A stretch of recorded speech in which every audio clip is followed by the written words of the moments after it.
ज्ञान कुरिया इंस्टीट्यूट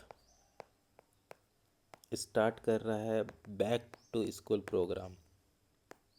ये पेरेंट्स के लिए भी बहुत ज़्यादा इम्पोर्टेंट एक पहला वीडियो है, जिसके थ्रू हम लोग समझाने की कोशिश करेंगे कि जो हमारे स्कूल में हमको पढ़ाया जा रहा है और ये क्यों पढ़ाया जा रहा है, वाई, और why it is important in our life.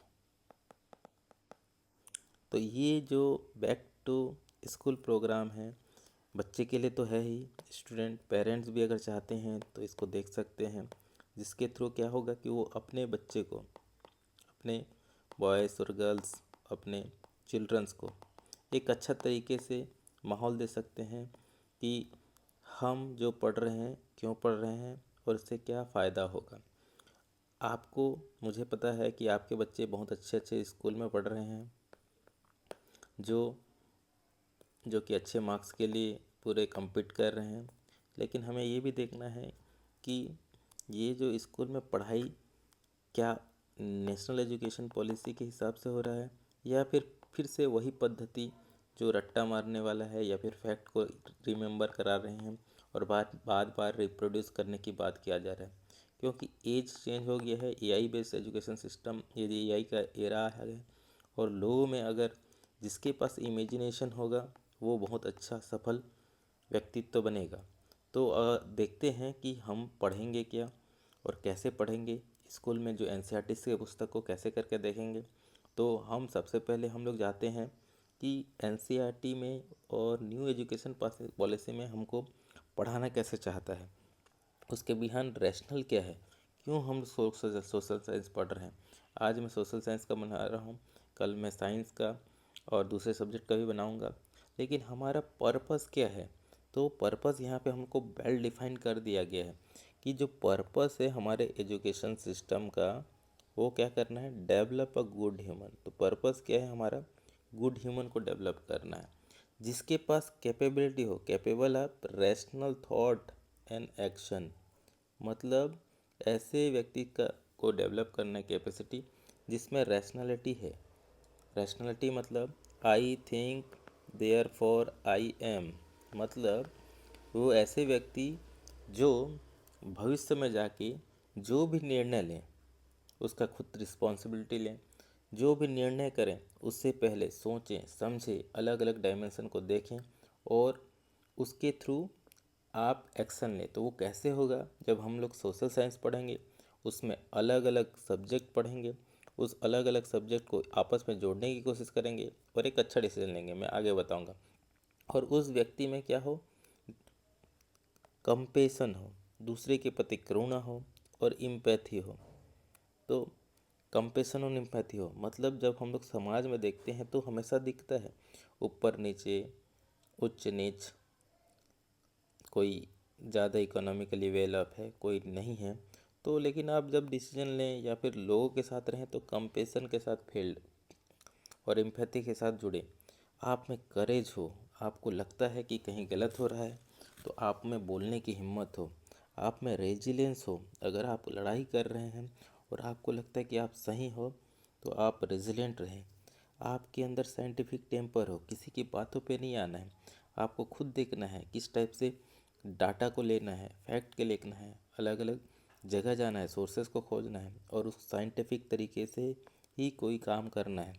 और एक इमेजिनेशन वाले, क्रिएटिव इमेजिनेशन बनना है। मतलब अगर ह्यूमन है तो ह्यूमन का सबसे बेहतरीन चीज़ है सोचना, सोचने में इमेजिनेशन आता है और इमेजिनेशन सबसे इम्पोर्टेंट है।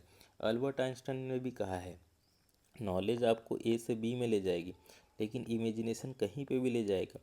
और साइंटिस्ट या तो फिर बताते हैं कि अगर आप अपना इमेजिनेशन चेंज करने की ताकत रखते हैं, आपके पास वो कैपेबिलिटी है, तो आप कुछ भी कर सकते हैं और साथ ही साथ आप एथिकली और मोरली बहुत अच्छे सज्जन व्यक्ति बन सके, ताकि आप जो समाज में व्यतीत जो कॉन्स्टिट्यूशन की वैल्यूज़ हैं उसके अकॉर्डिंग रह सकें दोनों के साथ। और जो एम है वो क्या प्रोड्यूसिंग करना है, हम लोग को ऐसे व्यक्ति को प्रोड्यूस करना है या फिर सिस्टम में जो इंगेज्ड है, मतलब हर चीज़ में क्वेश्चन आंसर कर सके। दूसरा, प्रोडक्टिव रहे, चीज़ों को बहुत अच्छे से समझ सके और कॉम्पिटेंट हो, तो प्रोडक्टिविटी बढ़ जाता है। साथ ही साथ एक अच्छा कंट्रीब्यूट करे, कंट्रीब्यूटिंग सिटीजन हो, जिसमें इक्विटेबल की बात मतलब जिसके पास इक्वलिटी, मतलब दोनों के पास बराबर। इक्विटेबल मतलब क्या होगा, जिसके पास कम है थोड़ा सा उसको एक पर्सनल फीलिंग के थ्रू या फिर उसको थोड़ा सा ज़्यादा, उसके लिए कुछ थोड़ा ज़्यादा करना। इंक्लूसिव मतलब सब जो अलग अलग लोग हैं उसको सब डिसीजन मेकिंग से लेके अलग अलग पार्टिसिपेशन करना।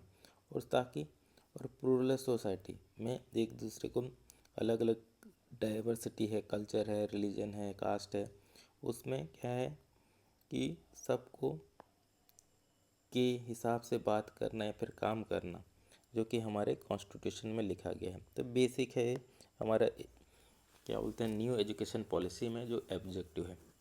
अब आते हैं हम लोग सोशल साइंस। सोशल साइंस क्या है, सोशल साइंस क्यों पढ़ रहे हैं, क्या है, इससे क्या फ़ायदा होगा। कभी कभी हमको लगता है कि साइंस ही पढ़ा देते हैं तो एक लिस्ट क्या है कि इंजीनियर बन जाएगा, पैसे कमा लेगा। लेकिन उस पैसे का क्या जब वो मॉरली और एथिकली रॉन्ग हो, टेररिस्ट के लिए काम कर रहा है या फिर किसी दूसरे के लिए काम कर रहा है, तो ऐसे कुछ तो सोशल साइंस आपको देगा। ये स्कूल का सब्जेक्ट है और ये आपको कॉम्प्रिहेंसिव जनरल एजुकेशन देगा, जिसके थ्रू आप क्या कर सकते हो, अलग अलग जो नॉलेज है, कैपेसिटी है, वैल्यूज़ है और जो डिस्पोजिशन है, ठीक, ये आपको इस सब्जेक्ट के थ्रू प्रोवाइड करने की कोशिश किया गया है सिलेबस के थ्रू। और ये जो सोशल साइंस है ये बहुत ज़्यादा इम्पोर्टेंट टूल है, ताकि हम अंडरस्टैंड करें सबसे पहले ये ह्यूमन वर्ल्ड को और वो कैसे काम करता है। अगर हम समझ जाएंगे कि ह्यूमन वर्ल्ड कैसे है और कैसे काम करता है, जिसमें क्या है कि ये एनवायरनमेंट और नेचर कैसे इंटरेक्ट करते हैं, जिसको हम लोग ज्योग्राफी में पढ़ेंगे। उसके बाद हम लोग इसको जब पढ़ने की कोशिश करेंगे, नेचर और इन्वायरमेंट कैसे काम करते हैं, तो हमको बहुत सारी चीज़ें सीखना पड़ेगा। तो यहाँ पे बहुत सारे जो चीज़ें सीखना पड़ेगा, जो हाउ वाला पार्ट है, मैकेनिज्म, जिसमें मेथड ऑफ ऑब्जर्विंग, कैसे करके दुनिया को ऑब्जर्व करेंगे। हमारे भारतीय दर्शन में भी दर्शन बहुत ज़्यादा इंपॉर्टेंट है। ऑब्जर्वेशन कैसे करेंगे, उसको कैसे करके इंटरप्रेट करेंगे, यानी कि अपने दिमाग में कौन सा व्यू पॉइंट से सोचेंगे और वो आपके लाइफ को कैसे करके हेल्प करेगा और आप एक मेंबर की तरह कैसे सोसाइटी में बिहेव करेंगे। साथ ही साथ ये जो सोशल साइंस है वो हेल्प करेगा आपको वैल्यूज़ को, जो कि बहुत ज़्यादा इम्पोर्टेंट है डेमोक्रेटिक पार्टिसिपेशन में। तो एक डेमोक्रेटिक कंट्री है तो कैसे करके लोगों के साथ मिलोगे और वो कैसे करके एक सस्टेनेबल कोऑपरेशन बनाओगे कम्युनिटीज़ के साथ, ताकि आप खुद भी पीसफुली रह सको और दूसरे के साथ भी पीस, हार्मनी, इक्विटी और जस्टिस के साथ रह सको। तो ये सब्जेक्ट इनकरेज करता है आपको अंडरस्टैंडिंग और अप्रिसिएटिंग फीलिंग। आप जो भारतीय है का फीलिंग को भी आपको अंडरस्टैंड करने के लिए सहायता मिलेगी। जब इतिहास पढ़ेंगे तो हमको पता चलेगा कि हमारा कितना अच्छा रिच कल्चर है, हेरिटेज है और उसका ट्रेडिशन है। और आज भी दुनिया का सबसे ओल्डेस्ट सर्वाइविंग सिविलाइजेशन है। बहुत ही कम सिविलाइजेशन बचे हैं जिसमें हाँ चेंजेस तो हो रही हैं, कुछ कुछ नए तत्व आ रहे हैं, कुछ पुराने तत्वों को छोड़ रहे हैं, लेकिन आज भी कंटिन्यूटी बढ़ा हुआ है। तो सोशल साइंस बहुत इंपॉर्टेंट रोल प्ले करता है एक इंडिविजुअल स्टूडेंट को, आपके बच्चों को, ताकि वो कॉम्प्रिहेंसिवली अंडरस्टैंड करे ह्यूमन वर्ल्ड को और कैसे काम करता है। और अब और ज़्यादा इम्पोर्टेंट हो गया है क्रिटिकल तरीके से सोचने का, क्योंकि अभी ग्लोबलाइजेशन बढ़ते जा रहे हैं, मतलब एक देश दूसरे देश के साथ बहुत जल्दी से जुड़ गए हैं, इंटरडिपेंडेंट वर्ल्ड हो गया है। अब एक मोबाइल से हम अमेरिका में क्या हो रहा है पता चल जाता है। तो ये क्रिटिकल बहुत ज़्यादा इम्पोर्टेंट है, क्रिटिकल हो गया है कि अंडरस्टैंड करें कि दुनिया कैसे करके चेंज हो रहा है और उस चेंज का कॉज क्या है और वो कैसे करके ह्यूमन जो सोसाइटी को इफ़ेक्ट कर रहा है। आपके घर में अगर आपका बच्चा बिना मोबाइल के खाना नहीं खाना चाह रहा है, तो सोचो ग्लोबलाइजेशन ने कहाँ तक पहुँच गया है।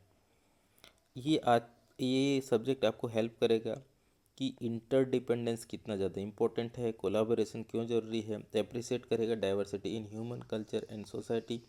तो ये सब्जेक्ट आपको बताएगा कि एक अकेला कुछ चना जहाँ तोड़ नहीं सकता, आपको ज़रूरत पड़ेगी अलग अलग लोगों की, अलग अलग कोलाबोरेट करोगे और उस डाइवर्सिटी में आप जियोगे, उस कल्चर को एक्सपीरियंस करोगे तो आपका लाइफ भी इंटेंस होगा। साथ ही ये सब्जेक्ट बच्चे को एक मेथड देता है और ये मेथड ही बहुत ज़्यादा इम्पोर्टेंट है कि कोई भी डिसीजन लेगा तो ऑब्जर्व करो पहले, फिर उसको इंटरप्रेट करो।